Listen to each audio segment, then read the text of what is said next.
जय श्री राधे मेरे प्यारे भक्तों। आज हम आपके लिए लेकर आए हैं माघ मास महत्तम का 22वां अध्याय। तो आइए शुरू करें 22वां अध्याय।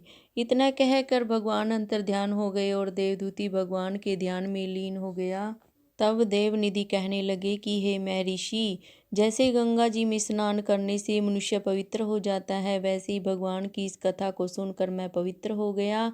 कृपा करके उस स्तोत्र को कहिए जिससे उस ब्राह्मण ने भगवान को प्रसन्न किया। लोमस जी कहते हैं कि उस स्तोत्र को पहले गरुड़ जी ने पढ़ा, उनसे मैंने सुना। है विप्र, यह स्तोत्र अध्यात्म विद्या का सार, पापों के नाश करने वाला है। वासुदेव सर्वव्यापी चक्रधारी सज्जनों के प्रिय जगत के स्वामी श्री कृष्ण को नमस्कार है। जब स्तुति करने वाला जिसकी स्तुति की जाए तथा सभी जगत विष्णु में है, तो किसकी स्तुति की जाए? जिस भगवान के श्वास वेद हैं, फिर कौन सी स्तुति है जो उनकी प्रसन्नता के लिए की जा सकती है? जिसको वेद नहीं जान सकते, न वाणी मन जान सकता है, उसकी स्तुति मैं अज्ञानी क्या कर सकता हूँ। सारा चर अचर संसार जिसकी माया से चक्र की तरह घूम रहा है, इसी से हे प्रभु आप चक्रपाणी कहलाते हो। ब्रह्मा विष्णु आप ही हो। सारे संसार को उत्पन्न करने वाले ब्रह्मा को भी आप उत्पन्न करने वाले हो। जब जीव शरीर को धारण करता है, तब उसको ज्ञान उत्पन्न होता है। तुम सब सुखों के दाता हो, इसमें कोई संदेह नहीं है। आपसे संपूर्ण सुखों के देने वाली बुद्धि उत्पन्न होती है। आप ही पांच कर्मेंद्रियों, पंच महाभूत तथा मन के विविध भाव हो। ब्रह्मा विष्णु रुद्र की कल्पना से आप संसार की कल्पना इसी प्रकार करते हो, जैसे पिता पुत्री की। कवियों में आप जो रूप शोभा देता है, उन निर्गुण विष्णु भगवान को नमस्कार करता हूँ। जिसमें ज्ञान रखने से स्तुतियों में कहे हुए कर्मों को लोग करते हैं, उस पवित्र ब्रह्मा को मैं नमस्कार करता हूँ। मैं उस सत रूप हरि को, जिसको योगी लोग सब प्राणियों में आत्म रूप में देखते हैं, उपासना करते हैं, जिसको अद्वैत कहते हुए गाते हैं और यज्ञ करते हैं, उस माधव भगवान को मैं नमस्कार करता हूँ। मनुष्यों को माया तथा मोह रूपी वायु से सदा भभकने वाली ज्वाला आपके चरण कमल की छाया पहुँचने से नहीं जलाती। जिसके स्मरण मात्र से मोह अज्ञान रोग दूर हो जाते हैं, उस अनंत रूप को मैं नमस्कार करता हूँ। जिसके मिल जाने पर और किसी दूसरे की इच्छा नहीं रहती, जिसको जानकर अद्वैतवादी आत्मा को समान देखते हैं। यदि विष्णु शब्द का अर्थ और उसके विषय का ज्ञान एक ही होता, तो इस सत्य से हे माधव, इस संसार की माया में फंसकर तेरे ही ध्यान में रत रहता। यदि वेदांत दर्शन में भगवान सारे संसार में व्याप्त है, तो इसी सत्य से भगवान में मेरी निर्विघ्न भक्ति हो। जो बीज नहीं है तो भी बिना बीज के स्वयं विद्यमान है, सो वह विष्णु भगवान रूप रंग से हमारे बीज के टुकड़े टुकड़े को, जो सृष्टि स्थिति तथा लय के लिए ब्रह्मा विष्णु और महेश तीन रूप धारण करते हैं, और कार्य में सत्य रज और तम इन तीनों गुणों में विद्यमान है, वह भगवान मुझ पर दया करे।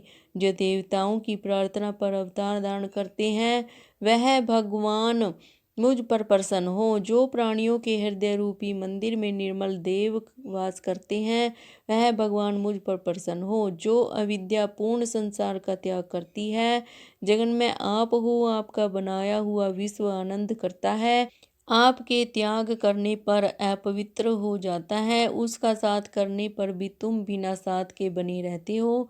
विकार रहित, जिनकी चरवाक पंचभूत योग से पैदा हुआ चैतन्य मानते हुए उपासना करते हैं। जैन लोग आपको शरीर का परिणाम मानते हैं, और सांख्यवादी तुम्ही को प्रकृति से पर पुरुष मानकर ध्यान करते हैं। जन्म इत्यादि से रहित चैतन्य रूप सदा आनंद स्वरूप उपनिषद जिसकी महिमा गाते हैं। आकाश आदि पंच महाभूत, देह मन बुद्धि इंद्रियां, सब कुछ तुम ही हो। तुमसे अलग और कुछ भी नहीं है। तुम ही सब प्राणियों को उत्पन्न करने वाले हो और मुझको शरण देने वाले हो। तुम ही अग्नि रवि इंद्र हो, मंत्र क्रिया तथा फल सब ही हो। कर्म देने वाले बैकुंठ में तुम्हारे सिवाय कोई नहीं है। मैं तुम्हारी ही शरण में हूँ। सब प्राणियों के हेतु तथा उनको शरण देने वाले तुम ही हो। जैसे युवा पुरुष की युवती में और युवती की युवा में प्रीति होती है, वैसी मेरी प्रीति तुम में हो। जो पापी भी आपको प्रणाम करता है, उसको यमदूत ऐसे नहीं देखते जैसे उल्लू सूर्य को। प्रत्येक पाप मनुष्य को उस समय तक ही दुख देते हैं जब तक वह आपके चरण कमलों का सहारा नहीं लेता। जिसको गुण, जाति और धर्म स्पर्श नहीं कर सकते तथा गतियां भी स्पर्श नहीं करती, जो इंद्रियों के वशीभूत नहीं है, जिनका बड़े बड़े मुनि लोग साक्षात नहीं कर सकते, उन भगवान को मैं नमस्कार करता हूँ। जितने ज्ञान रूपी सुंदर गुण हैं, जिन्होंने सुख स्वरूप मोक्ष रूपी लक्ष्मी का आलिंगन किया, जिन्होंने आत्म स्वरूप सुख भोगा है और जिन्होंने ध्यान रूप सुख भोगा है और जिन्होंने ध्यान रूप से मृत्यु को वश में कर लिया है, ऐसे मुनियों से सेवित भगवान को नमस्कार है।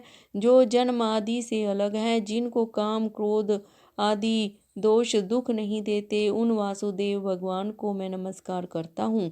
जिनके ज्ञान की गति से अविद्या रूपी मल शुद्ध हो जाता है, जिनके ज्ञान रूपी शास्त्र से संसार रूपी शत्रु का नाश हो जाता है, उन दुखों के नाश करने वाले को मैं नमस्कार करता हूँ। जिस प्रकार भगवान सब स्थावर जंगम संसार को उत्पन्न करते हैं, इसी सत्य से भगवान मुझको दर्शन दे। इस प्रकार उसकी सच्ची भक्ति देखकर भगवान ने प्रसन्न होकर उस ब्राह्मण को दर्शन दिए और उस ब्राह्मण की स्तुति से प्रसन्न होकर तथा उसको वरदान देकर भगवान अंतर ध्यान हो गए और वह ब्राह्मण कृत्य होकर भगवान में लीन हो गया और शिष्यों के साथ स्त्रोत पढ़ता हुआ तपोवन में रहने लगा।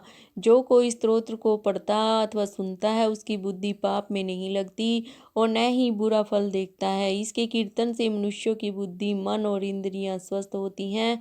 जो भक्ति पूर्वक अर्थ को विचार कर इसका जाप करता है, वह वैष्णव पद को प्राप्त होता है। इसके सदैव पढ़ने से मनवांछित कार्य सिद्ध हो जाते हैं।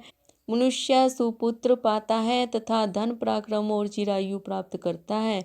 इसके पाठ से बुद्धि, धन, यश, कीर्ति, ज्ञान तथा धर्म बढ़ते हैं। दुष्ट ग्रहों की शांति होती है। यह व्याधियों व अनिष्टों को दूर करता है, दुर्गति से तारता है। इसके पढ़ने से सिंह, व्याघ्र, चोर, भूत, देव, पिशाच और राक्षस का भय नहीं रहता। जो भगवान का पूजन करके इस स्तोत्र को पढ़ता है, वह पापों से ऐसे ही अलग रहता है जैसे पंख से कमल।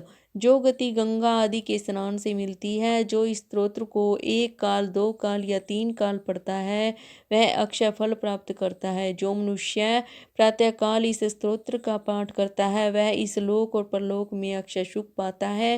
वेद धूति का बनाया हुआ यह स्तोत्र भगवान को अत्यंत प्रिय है और भगवान के दर्शन कराने वाला है। योग सागर नाम का यह स्तोत्र परम पवित्र है। जो कोई भक्ति पूर्वक इसको पढ़ता है, वह विष्णु लोक को जाता है। अब पिशाच के मोक्ष की कथा कहते हैं। तो यह माघ मास महात्म का 22वां अध्याय समाप्त हुआ। जय श्री राधे, जय श्री कृष्ण जी की।